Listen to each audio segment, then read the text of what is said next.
Tema debat Capres putaran ketiga ini membahas isu pertahanan, keamanan, hubungan internasional, globalisasi, geopolitik, dan politik luar negeri.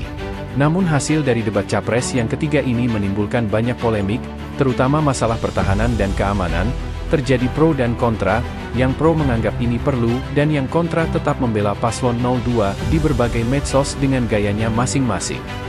Benarkah apa yang ditanyakan Pak Anies dan Pak Ganjar adalah rahasia negara yang tidak boleh dibuka kerahasiaannya di depan umum, sehingga Pak Prabowo bersikukuh tidak mau menjawabnya? Sementara penelusuran di media sosial ada yang secara gamblang menjelaskan atau menanggapi pertanyaan Pak Anies dan Pak Ganjar. Bahkan dia secara terang-terangan menjelaskan, mulai anggaran dan alutsista yang katanya rahasia negara. Ini penjelasan orang tersebut. Ada dua pasangan yang ingin secara fokus mungkin untuk memperdebatkan soal kinerja Menteri Pertahanan, gitu ya.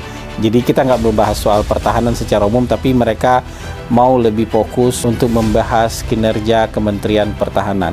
Yang kalau misalnya itu untuk dibahas lebih dalam mungkin tidak bisa disampaikan ke depan publik karena banyak data-datanya merupakan data rahasia. Berapa kita punya persenjataan secara total, ya. Persenjataannya jenisnya apa saja, ya. Amunisi kita tinggal berapa, ya. Apa saja yang kita beli dan kita siapkan untuk mempertahankan negara kita. Berapa kesiapan sumber daya untuk dari berbagai macam sektor pertahanan, yang menurut saya data-data itu bukan konsumsi publik, ya. Konsumsi orang-orang di DPR mungkin, tapi bukan konsumsi publik. Jadi itu bagian dari strategi pertahanan. Tapi ya begitulah, kira-kira seperti itu. Fitnah kedua adalah dengan bilang, ya walaupun dengan kalimat-kalimat yang agak mengambang, kalimat-kalimat yang dirangkai sedemikian rupa dengan cantiknya sehingga nanti bisa buat jadi bahan ngeles.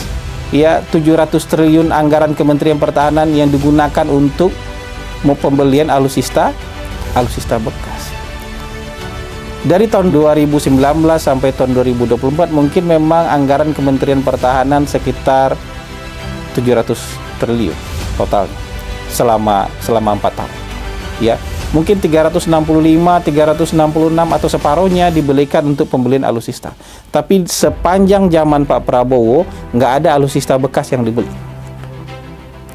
Pesawat tempur yang mau dibeli oleh Pak Prabowo itu dalam rencana pemerintah itu 42 set Rafale dari Prancis, itu semua baru.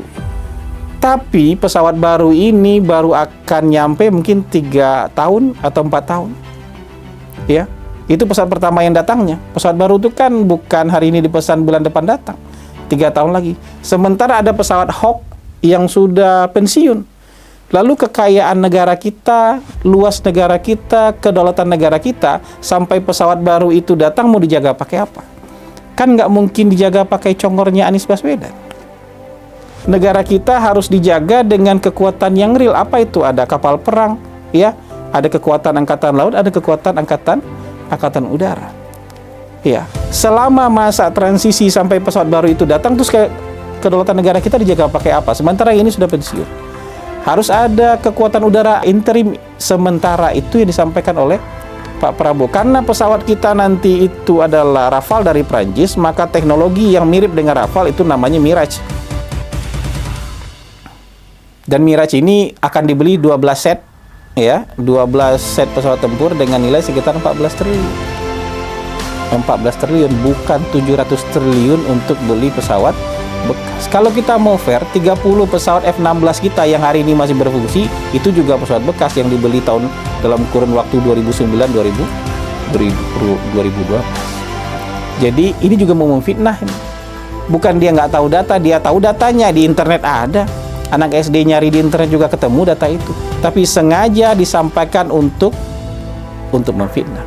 Jadi menurut saya nggak apa-apa dilaporkan ini kesengajaan, ini bukan salah data ini.